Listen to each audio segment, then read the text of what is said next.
সর্বোচ্চ নিরাপত্তার বলয় ভেঙে সাবেক মার্কিন প্রেসিডেন্ট ডোনাল্ড ট্রাম্পের ওপর গুলি চালানো হয়েছে। কিভাবে গুলি করা হয়েছে তা নিয়ে লোমহর্ষক বর্ণনা দিচ্ছেন নিরাপত্তা বাহিনীর সদস্যরা।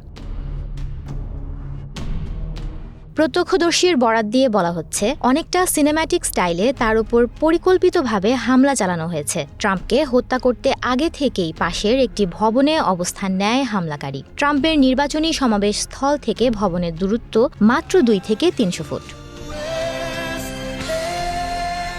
বলা হচ্ছে, ট্রাম্পকে হত্যা চেষ্টায় ব্যবহার করা হয়েছে এয়ার স্টাইলের অত্যাধুনিক প্রযুক্তির রাইফেল। মার্কিন গণমাধ্যমের খবরে বলা হয়, পেনসিলভানিয়ায় এক নির্বাচনী প্রচারণা সভায় ট্রাম্পের ওপর হামলার এ ঘটনা ঘটে। এতে অল্পের জন্য রক্ষা পেলেও আহত হয়েছেন সাবেক মার্কিন প্রেসিডেন্ট। এ সময় পুলিশের গুলিতে হামলাকারী নিহত হয়েছে বলেও জানানো হয়। চাঞ্চল্যকর এই হত্যা চেষ্টায় ট্রাম্পের এক সমর্থক নিহত হয়েছেন।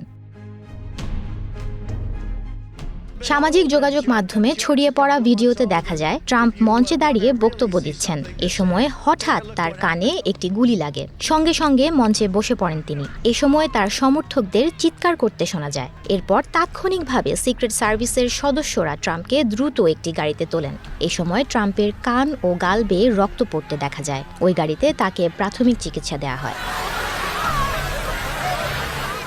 প্রত্যক্ষদর্শীরা জানান, ট্রাম্প মঞ্চে ওঠার কিছুক্ষণ পরেই পাশের একটি ভবনের ছাদে ওঠেন সন্দেহভাজন হামলাকারী। এ সময় তার হাতে একটি রাইফেল ছিল। ট্রাম্পের ওপর এই হামলার ঘটনার নিন্দা জানিয়েছেন মার্কিন প্রেসিডেন্ট জো বাইডেন।